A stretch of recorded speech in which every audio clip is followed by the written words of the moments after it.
आज का हमारा टॉपिक है फ्लेम टेस्ट। फ्लेम टेस्ट क्या होता है? ग्रुप फर्स्ट है एलिमेंट्स का लास्ट टॉपिक, इसकी बात करते हैं।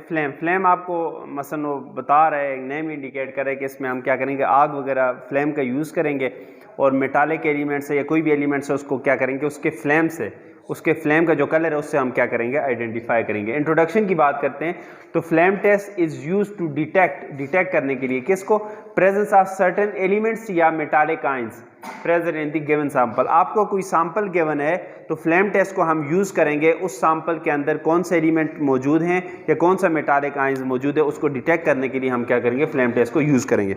मैंने यहाँ इक्वेशन की फॉर्म में एक लिखी कि हमारे पास कोई सैंपल गिवन है तो फ्लेम की मदद से हम क्या करेंगे, उसको डिटेक्ट करेंगे। कैसे डिटेक्ट करेंगे? जब हम फ्लेम पे उस सैंपल को लेके आएंगे तो उसके फ्लेम के एक कैरेक्टरिस्टिक कलर होगा, एक खास कलर होगा, तो ये जो कलर है ये आइडेंटिफाई करेगा कि एलिमेंट्स कौन से है। कैसे? अब हमारे पास पहले ग्रुप में एलिमेंट्स हैं लिथियम, सोडियम, पोटेशियम, रुबिडियम और सीजियम। अगर लिथियम हुआ उस सैंपल में तो हमारे पास फ्लेम का कलर क्या हो जाएगा बच्चों, क्रिम्सन रेड हो जाएगा। ठीक है, ये मैं प्रैक्टिकल कराऊंगा आपको, वहां पे आपने देखना है कि क्रिम्सन रेड कलर हम किसको बोलते हैं। ठीक है, अगर सोडियम हुआ तो हमारे पास फ्लेम का कलर क्या होगा, गोल्डन येलो कलर है तो इसमें सोडियम मौजूद है। पोटेशियम हुआ तो लिलिक कलर आ जाएगा। ठीक है, रुबिडियम हुआ तो हमारे पास रेड वायलेट किस्म का कलर आ जाएगा, और अगर सीजियम हुआ तो हमारे पास क्या होगा, ब्लू वायलेट कलर होगा। ठीक है, तो इनके फ्लेम के कलर से हम क्या करते हैं, आइडेंटिफाई करते हैं कि कौन सा एलिमेंट्स या मेटालिक आयन हमारे पास सैंपल में मौजूद है जी। ठीक है, ओके। अब हम बात करते हैं कि इसका प्रिंसिपल क्या होता है, किस असूल पे ये काम करते हैं। तो हमारे पास ग्रुप फर्स्ट है एलिमेंट्स या उसके जो साल्ट्स होते हैं वो क्या होते हैं, साल्ट्स कौन से हम लेंगे, क्लोराइड की फॉर्म में लेंगे। ठीक है, मसलन जिनमें क्लोराइड जुड़ा हुआ है, NaCl, KCl, ठीक है, RbCl, इस तरह। तो हम कोशिश करेंगे, बल्कि कोशिश क्या, हम क्लोराइड्स लेंगे। क्लोराइड्स क्यों लेते हैं बच्चों, अगर कोई पूछ ले तो हम क्या कहेंगे कि क्लोराइड्स जो होते हैं चूंकि ये वोलेटाइल नेचर होती है इनकी, ठीक है, इनका जो मसलन बॉइलिंग पॉइंट है ये कम होता है, तो इस वजह से हम क्लोराइड्स की फॉर्म में साल्ट्स को लेते हैं जी। ठीक है, due to their volatile nature हम क्या करते हैं, क्लोराइड साल्ट लेते हैं, किसमें, फ्लेम टेस्ट में। ठीक है, अब प्रिंसिपल में बात करें तो दो काम होते हैं, एक होती है एक्साइटेशन और एक होती है डी एक्साइटेड। एक्साइटेशन का क्या मतलब होता है, आसान अल्फाज में समझाएं तो इलेक्ट्रॉन अपने ओरिजिनल शेल में मौजूद है, वैलेंस शेल में। जब उसको फ्लेम के साथ हम क्या करें, उसका इंट्रैक्शन कराते हैं तो फ्लेम का क्या मतलब, उसको एनर्जी मिल रही है ना। तो एनर्जी जब मिलती है बच्चों तो वो अपने ग्राउंड स्टेट से वो इलेक्ट्रॉन उस एनर्जी एब्जॉर्ब करके, तो बोहर ने कहा था कि जब इलेक्ट्रॉन एनर्जी एब्जॉर्ब करते तो वो अपने ग्राउंड स्टेट से हायर एनर्जी स्टेट में चला जाता है उस एनर्जी को एब्जॉर्ब करके। ठीक है, उस एनर्जी की वजह से, एनर्जी इलेक्ट्रॉन की ज़्यादा तो हायर एनर्जी लेवल में चला जाएगा। फिर क्या होगा, कुछ टाइम के बाद वहाँ से दोबारा रिटर्न होगा अपने ग्राउंड स्टेट में, ओरिजिनल हालत में आ जाएगा। तो जब ऊपर की तरफ जाता है तो वो एनर्जी एब्जॉर्ब करते हैं, मगर जब वहाँ से आएगा तो जो एनर्जी एब्जॉर्ब की होगी वही रेडिएशन की फॉर्म में क्या करेगा, रिलीज़ करेगा। और वो जो रेडिएशन की फॉर्म में रिलीज़ करेगा, अगर वो विजिबल रेंज में हुई वो एनर्जी, वो रेडिएशन, तो हमें एक कलर नजर आएगा। तो यही बात हम यहाँ पे करेंगे। तो एक्साइटेशन में क्या होता है कि due to energy of flame की वजह से कि जो मेटल आयन है उसका जो वैलेंस इलेक्ट्रॉन है वो क्या होगा, एक्साइट हो जाएगा, हाई एनर्जी में चला जाएगा। ठीक है, and goes to higher energy level due to absorption of energy. तो ये आपके पास क्या है, इलेक्ट्रॉन मौजूद है जी। ठीक है, जब ये क्या करेंगे, इसको आप क्या करोगे, एनर्जी दोगे तो ये लोअर से हायर एनर्जी में चला जाएगा, इस एनर्जी को एब्जॉर्ब करते हुए। ये आपके पास प्रोसेस कौन सा होता है, एक्साइटेशन। फिर क्या होता है, डी एक्साइटेशन। डी एक्साइटेशन में क्या है कि when the excited electron returns back to ground state they release the extra energy in the form of radiation। कि जब जो एक्साइटेड इलेक्ट्रॉन था, मैंने यहाँ पे नहीं बनाया, मैं भी बना लेता हूँ कि आपके पास ये शेल है, ये एटम है, ठीक है, ये उसका पहला शेल है, ये दूसरा शेल है, ये तीसरा शेल। इलेक्ट्रॉन एक्साइट होके यहाँ पे आ गया, ओरिजिनल ग्राउंड स्टेट उसकी ये थी, ये ग्राउंड स्टेट है, ये आपके पास एक्साइटेड स्टेट है। ठीक है, यहाँ से जब दोबारा अपने ओरिजिनल स्टेट में आएगा तो यहाँ से क्या करेगा, जो एनर्जी एब्जॉर्ब की थी वो रेडिएशन की फॉर्म में रिलीज करेगा ना। अगर ये रेडिएशन जो रिलीज करता है ये आपके पास क्या हुई, विजिबल रेंज में हुई, तो हमें ये रेडिएशन कैसी ना 400 नैनोमीटर से 800 नैनोमीटर में हुई, ये विजिबल रेंज होती है, तो वो हमें एक कलर की फॉर्म में नजर आएगी। ठीक है, ओके। तो रेडिएशन रिलीज करेगा, अगर रेडिएशन आपके पास कोई इनविजिबल रेंज हुई तो हमें कलर नजर आएगा, so imparting a characteristic colour into flame, तो फिर इस वजह से वो करेक्टरिस्टिक कलर देगा, वो फिर हम उस कलर से आइडेंटिफाई करेंगे कि कौन सी मेटल आयन मौजूद है जी। अब इसका क्या प्रोसीजर होता है, क्या तरीकाकार होते हैं, इस टेस्ट को हम कैसे परफॉर्म करते हैं। सबसे पहले बच्चों हम क्या करते हैं, प्लाटीनियम की वायर लेते हैं। हम प्लाटीनियम की वायर ही क्यों लेते हैं, क्योंकि प्लाटीनियम आपके पास इनर्ट होता है, रिएक्टिव नहीं होता है, पहली बात। दूसरी बात, प्लेटिनियम का मेल्टिंग पॉइंट ज़्यादा होता है, इस वजह से हम प्लेटिनियम वायर को लेते हैं, ठीक है। उसको क्या करते हैं, मैं वैसे प्रोसीजर आपको समझा देता हूँ, फिर इसमें आते हैं। प्लेटिनियम वायर को हम क्लीन करते हैं, साफ करते हैं, कैसे, HCl में उसको डिप करते हैं, ठीक है। डिप करके उसको क्या करते हैं, उसको मसलन फ्लेम के ऊपर पकड़ते हैं, जब उसका कोई कलर ना शो हो ना, इट्स मीन वो आपके पास क्या होगी, साफ होगी। फिर उसको क्या करते हैं, जो साल्ट हम ले रहे हैं उसका हम पेस्ट बनाएंगे। पेस्ट समझते हो ना, सॉलिड में थोड़ा से कोई लिक्विड वगैरह डाल लो, पेस्ट सा बन जाते हैं। सॉलिड का हम पेस्ट बनाएंगे किसके साथ, HCl के साथ। क्यों HCl यूज करते हैं, कि अगर क्लोराइड नहीं है तो वो क्लोराइड में कन्वर्ट हो जाए, ठीक है। पेस्ट के साथ वो करेंगे, फिर प्लेटिनियम वायर को उसमें क्या करेंगे, उसके साथ टच करेंगे तो साल्ट प्लेटिनियम वायर के साथ लग जाएगा। फिर उसको क्या करेंगे, उसको फ्लेम के ऊपर पकड़ेंगे तो एक स्पेसिफिक कलर आ जाएगा, करेक्टरिस्टिक कलर आएगा, जिससे आइडेंटिफिकेशन हो जाएगी। तो ये मैं यहाँ पे एक्सप्लेन करता हूँ कि पहले प्लेटिनियम वायर लेनी है, उसके बाद clean the wire by dipping in HCl। HCl में डिप करके उसको क्या करेंगे, वायर करेंगे। चेक कैसे करोगे कि क्लीन हो गई है, जब क्लीन होगी तो तब वो कलर कोई भी नहीं देगी जी, ठीक है, ओके। फिर क्या करेंगे, make paste of salt in HCl। HCl का आपने क्या बनाना है, पेस्ट। HCl में साल्ट का पेस्ट बनाना है। HCl में क्यों बनाते हैं, कि वो क्लोराइड है तो ठीक है, अगर नहीं है तो क्लोराइड में कन्वर्ट हो जाए, ठीक है। उसके बाद क्या करना है, टच वायर विद पेस्ट। वो जो प्लेटिनियम वायर है उसको, जो पेस्ट आपने बनाया उसके साथ क्या करें, टच कर लें, ठीक है, रगड़ लें, ठीक है, ताकि साल्ट उसके साथ लग जाए। फिर क्या करेंगे, कीप इट ऑन फ्लेम, उसको फ्लेम के ऊपर आप पकड़ें तो क्या होगा, आपके पास कलर, कोई कैरेक्टरिस्टिक कलर आएगा, उस कलर को क्या करें, ऑब्जर्व करें, और जो चार्ट आपने शुरू में बनाया उसके साथ फिर क्या करें, कंपेयर करें, तो आपको क्या होगी, जो एलिमेंट्स है या मेटल आयन है वो आपके पास क्या होगा, आइडेंटिफाई होगा। This is all about flame test, thank you.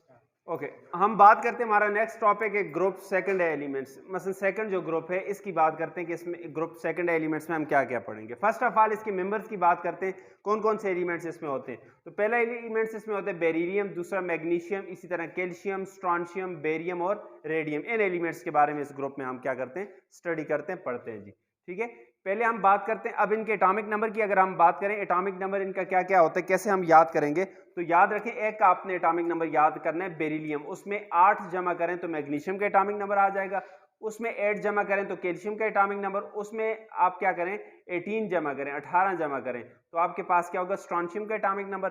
Strontium में 18 जमा करें बच्चों तो हमारे पास क्या आएगा, बेरियम का एटॉमिक नंबर, और इसमें 32 अगर आप क्या करें ऐड करें तो हमारे पास क्या आएगा, रेडियम का एटॉमिक नंबर आ जाता है। इस तरह आपने एटॉमिक नंबर इसको याद कर लें, ओके। अब इसके बात करते हैं ग्रुप सेकंड है का कॉमन नेम क्या है। तो इसका कॉमन जो नेम होते हैं वो क्या होते हैं, अल्कलाइन अर्थ मेटल। इसको हम क्या बोलते हैं, अल्कलाइन अर्थ मेटल। अब अल्कलाइन अर्थ मेटल क्यों बोलते हैं, पहली बात ये क्या होते हैं, चूंकि मेटल्स हैं तो ये अल्कलाइन होंगे ना, इसके ऑक्साइड वगैरह, ठीक है, पहली बात। और ये क्या करते हैं, अर्थ क्रस्ट में पाए जाते हैं, अर्थ क्रस्ट में क्या करते हैं, पाए जाते हैं। स्पेशली मैग्नीशियम और कैल्शियम जो है ये अबंडेंटली क्या होते हैं, अर्थ क्रस्ट में पाए जाते हैं, इसलिए हम इसको क्या बोलते हैं,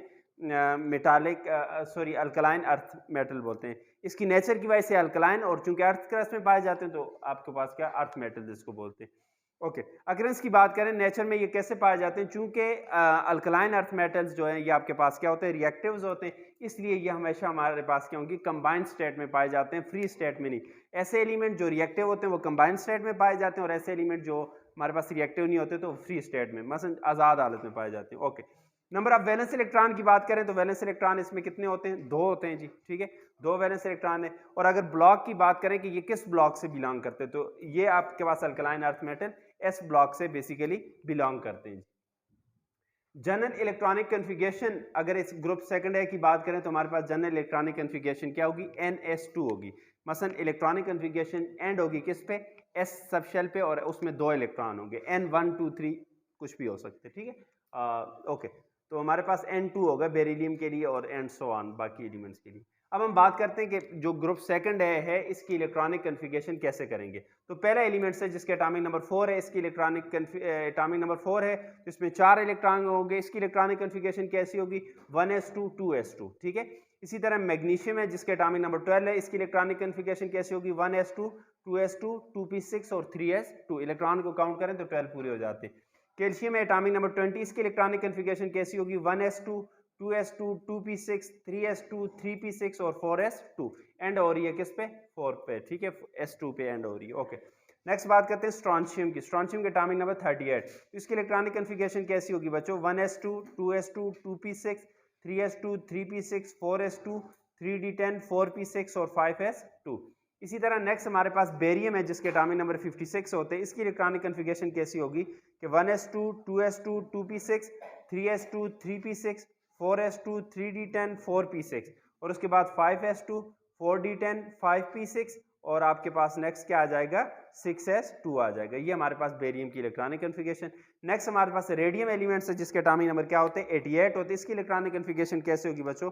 हमारे पास क्या होगी? 1s2 2s2 2p6 3s2 3p6 4s2 3d10 4p6 5s2 4d10 5p6 6s2 4f14 5d10 6p6 और 7s2। इस तरह इसकी हम क्या होगी? इलेक्ट्रॉनिक कन्फिगरेशन होगी। अगर हम इसकी शॉर्टेस्ट वे में इलेक्ट्रॉनिक कन्फिगरेशन करें तो हमें पता होना चाहिए नोबल गैस के एटॉमिक नंबर का, तो फिर हम इसकी शॉर्ट वे में हम इसकी इलेक्ट्रॉनिक कन्फिगरेशन कर सकते हैं। तो मैंने यहाँ पे मेंशन कर लिए नोबल गैस कौन सी? हीलियम एटॉमिक नंबर 2 रहते हैं, नियान, argon, krypton, xenon, radon. Atomic number इसके भी आपने ऐसे याद करना है कि हीलियम में 8 जमा करें तो 10 आ जाएगा जो कि नियान का एटॉमिक नंबर है।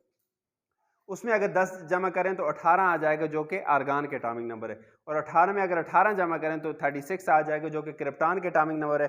और उसमें अगर 32 जमा करें तो हमारे पास क्या आएगा? 54 आ जाएगा। नहीं सॉरी, 18 जमा करें तो 54 आ जाएगा जो कि जीनान का एटॉमिक नंबर है। और उसमें 32 जमा करें तो 86 आ जाएगा जो कि रेडान के एटॉमिक नंबर है।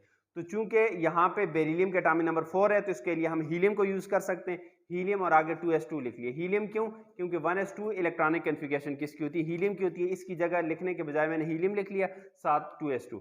इसी तरह मैग्नीशियम के लिए हम किसको लिख सकते हैं? नियान। एटॉमिक नंबर जिसका क्या होता है? 10 होते हैं। यहाँ से लेके यहाँ तक ये वाली कन्फिगरेशन किसकी है? नियान की है। तो बजाय सारी लिखने के मैं नियान लिख के आगे 3s2 कर लेता हूँ। तो ये भी आपके पास एक मेथड होता है इलेक्ट्रॉनिक कन्फिगरेशन का।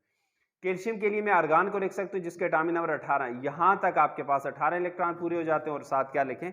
यहाँ तक इलेक्ट्रॉनिक कन्फिगरेशन आर्गान की है और साथ क्या लिखें? 4s2। तो आपके पास कैल्शियम की इलेक्ट्रॉनिक कन्फिगरेशन आ जाएगी। सिमिलरली स्ट्रॉन्शियम के लिए हम क्रिप्टॉन को ले सकते हैं। क्रिप्टॉन के एटॉमिक नंबर कितना होते हैं? 36। यहाँ से लेके यहाँ तक ये वाली कन्फिगरेशन जो है ये किसकी है? क्रिप्टॉन की है। या इसके अंदर इलेक्ट्रॉन्स कितने आपके पास? 36। तो आगे 5s2 लिखा तो इसकी इलेक्ट्रॉनिक कन्फिगरेशन पूरी हो जाती है। नेक्स्ट बेरियम है बच्चों।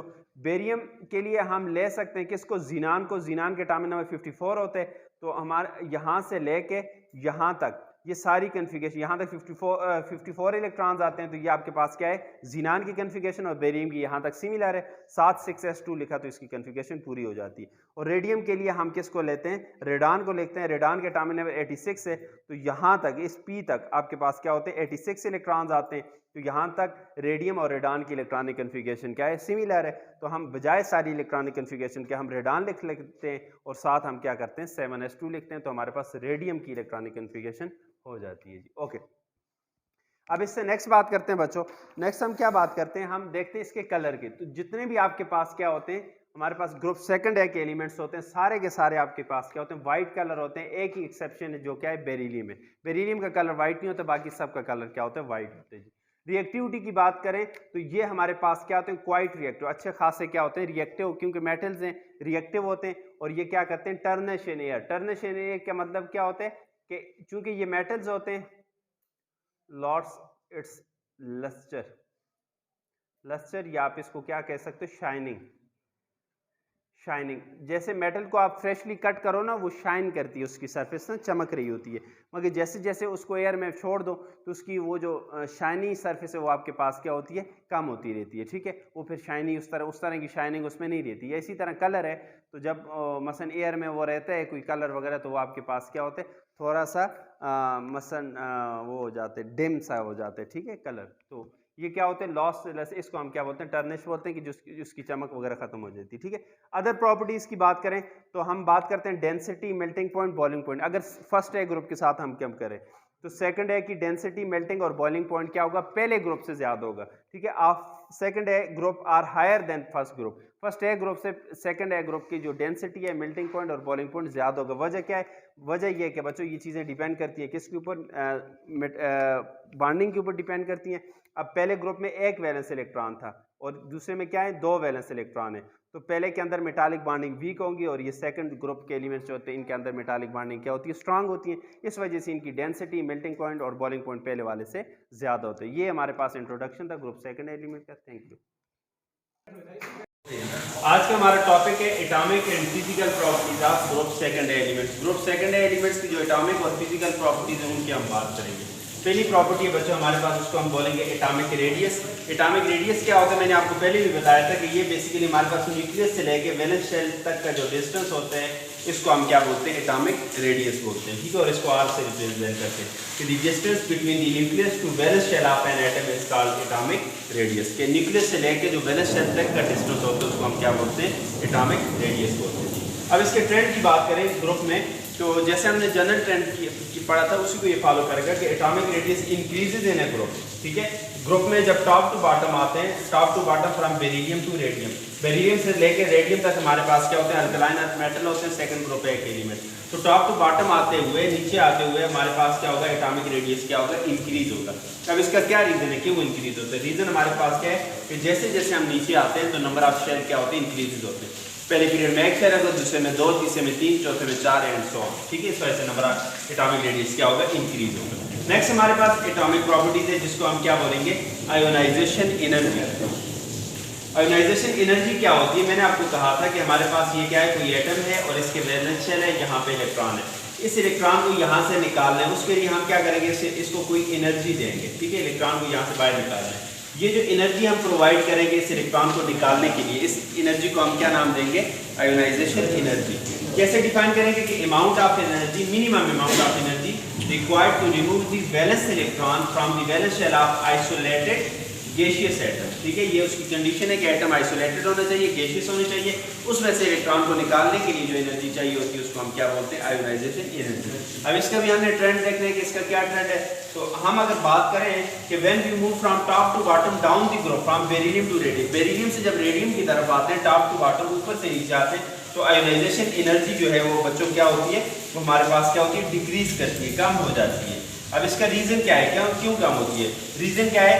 पहला रीजन है कि एटॉमिक साइज जो है टॉप टू बॉटम क्या होते हैं, इंक्रीज होते हैं। जब साइज इंक्रीज होता है तो न्यूक्लियस से इलेक्ट्रॉन दूर चला जाता है, उसको निकालना क्या होता है, आसान होता है। सिमिलरली शील्डिंग इफेक्ट इंक्रीज होते हैं। शील्डिंग इफेक्ट का क्या मतलब कि न्यूक्लियस को अंदर वाले इलेक्ट्रॉन शील्ड कर देते हैं, कवर कर देते हैं, तो न्यूक्लियस का जो पावर है वो फुल पावर वैलेंस इलेक्ट्रॉन तक पहुंच नहीं सकती, जिसकी वजह से उसको निकालना क्या होता है, आसान हो जाता है। तो इन दो रीजन की वजह से top to bottom ionization energy क्या होगी, डिक्रीज होगी, कम होगी। नेक्स्ट बात करते हैं बच्चों इलेक्ट्रोनेगेटिविटी। इलेक्ट्रोनेगेटिविटी क्या होती है कि हम कहते हैं कि ये आपके पास क्या tendency of an atom to attract the shared pair of electron, कि किसी एटम की सलाहियत तो जो शेयर्ड पेयर ऑफ इलेक्ट्रॉन है उसको वो क्या करे, अपनी तरफ अट्रैक्ट करे। अब हमें पता है ये जो आपके पास क्या है, ग्रुप सेकंड है की बात कर रहे हैं, ये सारी की सारी क्या है, मेटल्स हैं। मेटल जो होती है इलेक्ट्रोपॉजिटिव होती है, इलेक्ट्रॉन देने की सलाहियत होती है, इलेक्ट्रॉन देने की सलाहियत कम होगी, तो इनकी इलेक्ट्रोनेगेटिविटी की वैल्यू आपके पास क्या होगी, बहुत कम होगी। सेकंड है group are metal, so they have very small value of electronegative. अब स्मॉल बहुत कम वैल्यू होगी, मगर इसका भी ट्रेंड तो हम बनाएंगे। ट्रेंड क्या है इसका कि when we move from top to bottom in the group from beryllium to radium, तो इलेक्ट्रोनेगेटिविटी क्या होती है, कम होती है। इलेक्ट्रोनेगेटिविटी की वैल्यू क्या होती है, कम होती है जब हम ऊपर से नीचे आते हैं। मतलब ऊपर और बेरिलियम ज्यादा इलेक्ट्रोनेगेटिव होगा बाकियों के मुकाबले में, ठीक है। अच्छा, रीजन क्या है? रीजन हमारे पास पहली बात एटॉमिक साइज इंक्रीजेस, दूसरा रीजन क्या है कि शील्डिंग इफेक्ट इंक्रीजेस, और तीसरा जो रीजन है बच्चों वो टॉप टू बॉटम आते हुए मेटालिक कैरेक्टर इंक्रीज होते हैं। तो जब मेटालिक कैरेक्टर इंक्रीज होते हैं तो इलेक्ट्रोपॉजिटिविटी वैल्यू इंक्रीज होती है, इलेक्ट्रोनेगेटिविटी इंक्रीज नहीं होती। ओके, नेक्स्ट हमारा फोर्थ प्रॉपर्टी है melting and boiling point. Melting and boiling point की बात करें तो पहले तो इन प्रोसेस का आपको पता होना चाहिए कि मेल्टिंग में क्या होता है कि कोई सॉलिड सब्सटेंस है वो कन्वर्ट होते हैं किसमें, लिक्विड में, और इसी तरह बॉइलिंग में क्या होता है कोई लिक्विड सब्सटेंस होते हैं तो वो कन्वर्ट हो जाते हैं किसमें, गैसियस स्टेट में कन्वर्ट हो जाते हैं, ठीक है। अब हमारे पास सेकंड ग्रुप के एलिमेंट्स को देखें तो beryllium, magnesium, calcium, strontium, barium और रेडियम, ये हमारे पास क्या है, सेकंड ग्रुप के एलिमेंट। इसमें मैग्नीशियम जो है वो थोड़ी सी क्या करता है, एक्सेप्शन शो करते हैं। अगर हम मैग्नीशियम को निकाल दो, इसको निकाल दो, फिर हम देखें तो टॉप टू बॉटम जब आएंगे तो मेल्टिंग पॉइंट क्या होगा, डिक्रीज होगा, कम होगा। ठीक है, अगर हम क्या करें मैग्नीशियम को निकाल दें, जैसे जैसे साइज इंक्रीज होगा तो हमारे पास क्या होगा, हमारे पास मेल्टिंग पॉइंट जो है वो कम होता जाएगा। ठीक है, कहते हैं if we exclude the magnesium, अगर एक्सक्लूड का मतलब है निकाल दें, ठीक है, तो melting point decreases down the group, फिर मेल्टिंग पॉइंट क्या होगा, टॉप टू बॉटम आते हुए डिक्रीज होगा। मगर अगर जब क्या करेंगे, क्यों इस तरह होता है, मैग्नीशियम को क्यों निकालते हैं, क्योंकि melting point of magnesium is lower than calcium. Magnesium का जो मेल्टिंग पॉइंट है वो कैल्शियम से क्या होता है, कम होता है। ठीक है, ये एक्सेप्शन शो करता है। बाकी सब ऊपर से नीचे जाओगे तो आपके पास क्या होगा, मेल्टिंग पॉइंट कम होगा अगर आप मैग्नीशियम को निकाल दो। सो इस वजह से मैग्नीशियम जो कि एक्सेप्शन बिहेवियर शो करते हैं, तो हम कहते हैं कि generally no trend for melting and boiling point. ठीक है, इन ग्रुप में अगर हम बात करें तो कोई ट्रेंड नहीं होता मेल्टिंग एंड बॉइलिंग पॉइंट के, अगर हम मैग्नीशियम को भी इंक्लूड करें तो। ठीक है, कोई हमारे पास जनरल ट्रेंड नहीं बनता। मगर आपने ये याद रखना है कि ग्रुप्स फर्स्ट डे के मुकाबले में सेकंड डे के अंदर मेटालिक बॉन्डिंग ज़्यादा होती है, तो इनका मेल्टिंग पॉइंट बॉइलिंग पॉइंट पहले ग्रुप के एलिमेंट से क्या होगा, ज़्यादा होगा। This is all about atomic properties of second day. Thank you.